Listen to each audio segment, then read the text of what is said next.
We now invite Phyu to share her story.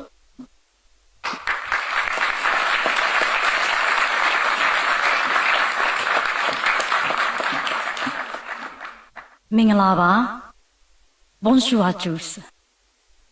Good afternoon, ladies and gentlemen. I am Phyu. Before I introduce myself, I would like to thank the Secretary General, Madame Jumalapali, the team ClerMUN, Veronique, Diane, my friend Vivienne, and everyone here for giving me a chance to give a testimony at the opening ceremony of ClerMUN 2025. It's an honor to be a part of this, especially when it's about rights and freedom. For I come from a country where millions of people don't have basic human rights or have the minimal freedom to discuss about this. I am a celebrity singer-songwriter-performer from Burma and a political refugee in France. Yes, I come from Burma, also known as Myanmar. I guess many of you haven't heard much about it, because it's well hidden. Yes, it has been well hidden from the world by the military regime, which ruled it for more than 6 decades. Myanmar is actually the largest continuous land piece in Southeast Asia, rich in natural resources, from gold, jade, ruby, to rare earth, and situated between the two powers, China and India. It is quite the same size as France, with a population of 60 million people. But unfortunately, only 50 million are inside the country. The rest 10 million are displaced outside due to the long history of civil war, political unrest, violations of human rights, lack of freedom, and different kinds of oppression caused by the military rule. And I am one of these 10 million. How did a Burmese celebrity artist end up as a refugee in France?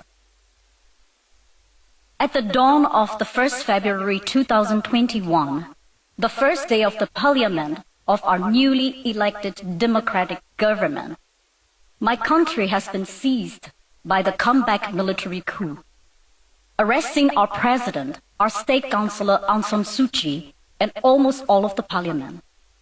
It was followed by a huge uprising all over the country.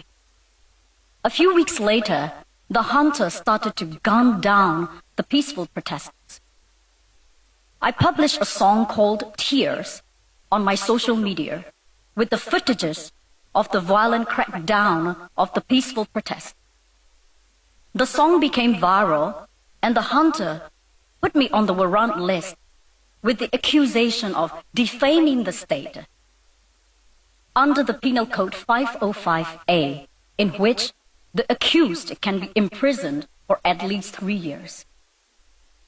You might be wondering if it's really possible to imprison an artist for publishing a song on a social media in 21st century, right? Yeah, it is possible in Myanmar. I had 2 choices. One is to apologize to the hunter, appease with them, make a deal, not to involve in the politics again, and shut my mouth, pretend that nothing has ever happened in Myanmar, continue my career as a megastar, and let them use my image for their normalization propaganda to the world that everything is fine in Myanmar. Otherwise, I would get arrested and go to the notorious prisons of Myanmar. Another choice is to leave my successful career, my comfortable life, my wealth, my family, my home, my fans, everything I built and cherished for 20 years, to become a fugitive and end up in a third country like a nobody. I chose the second option because I couldn't shake the bloody hands of the hunter who have killed and tortured thousands of my fans and my fellow citizens. My choice had huge risk and consequences, of course. Finally, I had no choice but to decide to leave my country and everything I cherish. In the darkness of the one rainy night, I mustered all my courage and crossed the river between Myanmar and Thailand on an old Michelin tire. Yeah, that Michelin tire. Well, that's how I ended up in ClerMUN, don't you think so? Well, that was a nightmare for me that night, actually.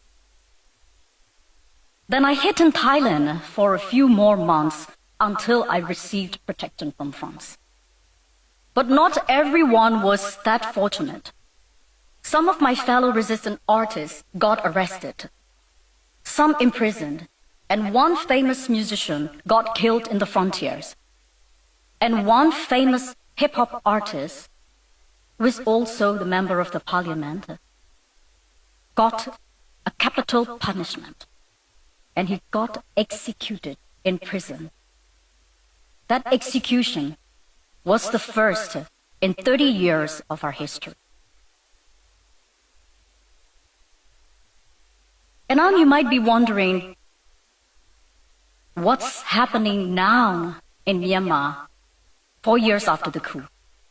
Well, the cruelty of the regime is becoming more severe each day, although the plight of my country and my people has unfortunately become less visible in the world's news lately. The military junta is killing its own people. They continue to commit crimes against humanity, targeting civilians, schools, hospitals, places of worship. There are already 30,000 people arrested, nearly 10,000 people murdered, not only in prisons or in conflict areas, but also from daily airstrikes by hunters' fighter jets on civilians' residential areas and war camps, destroying hospitals along with their patients and leaving temporary schools with bloody classrooms. About 3.5 million internally displaced people across the country, and hundreds of thousands of children without access to proper education, healthcare, and vaccination. Last year, the junta activated the conscription law and started to kidnap even the minors, just to use them as human shields in the battlefields. Majority of the people in Myanmar barely get 4.5 hours of electricity a day and hardly making a living under poverty, pressure, and scrutiny.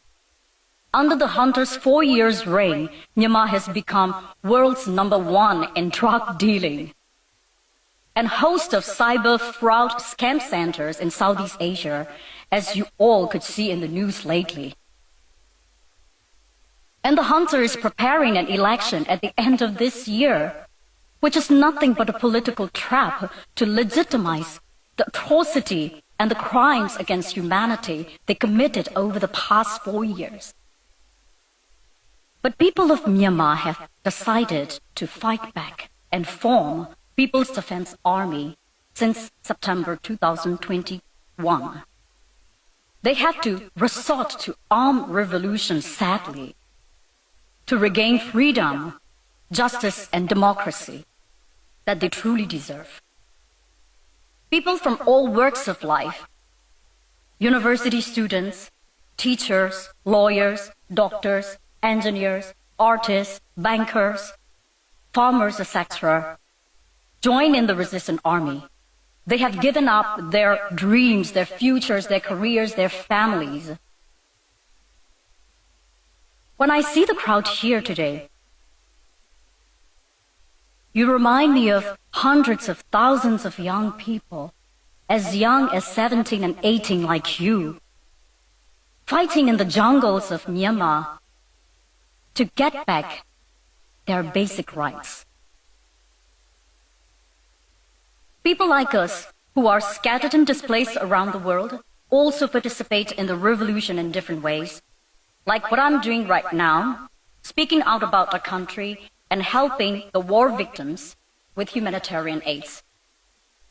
As an exile-resistant artist, I toured around the world since the end of 2024, singing fundraising charity concerts in London, Seoul, Sydney, Melbourne, and Tokyo to support the displaced people in war-torn areas, to unite Myanmar diaspora, and to increase the awareness of our forgotten war in the international scene.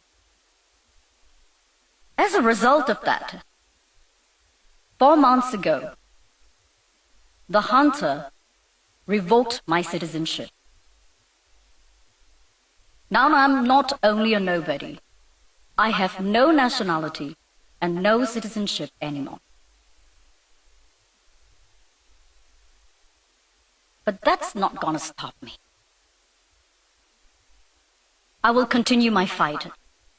I will continue to speak out the truth to raise awareness of our forgotten country and our forgotten war.